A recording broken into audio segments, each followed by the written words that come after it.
Ciao, sono Michele Righetti. Oggi vediamo la seconda parte del tutorial per suonare la sonatina Opera 36 numero 1 di Muzio Clementi.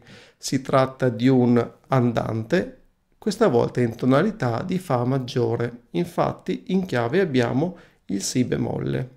Da un punto di vista tecnico il brano, chiaramente, essendo un andante, è abbastanza lento, ma vediamo che tutta la mano sinistra esegue delle terzine di accompagnamento che poi talvolta si ripetono anche nella mano destra. Il punto più difficile lo troviamo decisamente nella battuta numero 9, dove abbiamo le solite terzine suonate con la mano sinistra, mentre invece la mano destra suona un tempo binario, per cui c'è questa contrapposizione tra mano sinistra che suona un tempo ternario, ovvero queste terzine, mentre la mano destra esegue un Do di un ottavo con il punto più un La di un sedicesimo. Quindi quest'ultima nota, questo La da un sedicesimo, non risulta eseguita assieme all'ultima nota della terzina, della prima terzina della mano sinistra, ma viene poco dopo, non a metà, ma semplicemente poco dopo. Sembra quasi che lì l'esecutore si fermi un attimo e poi ricominci, ma in realtà è tutto perfettamente a tempo. Questa particolarità la troviamo anche più avanti in un altro punto nel proseguimento del brano.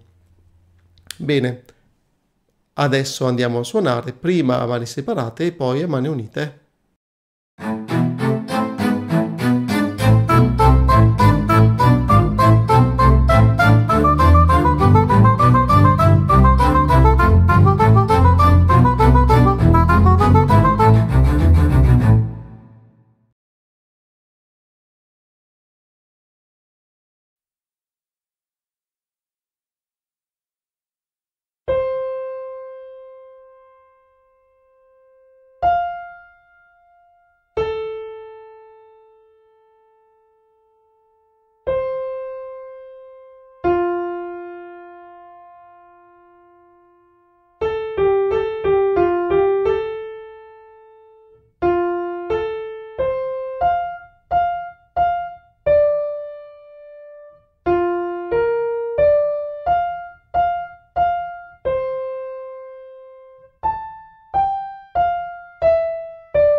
Se questo tutorial ti è piaciuto lascia un like ed iscriviti al canale.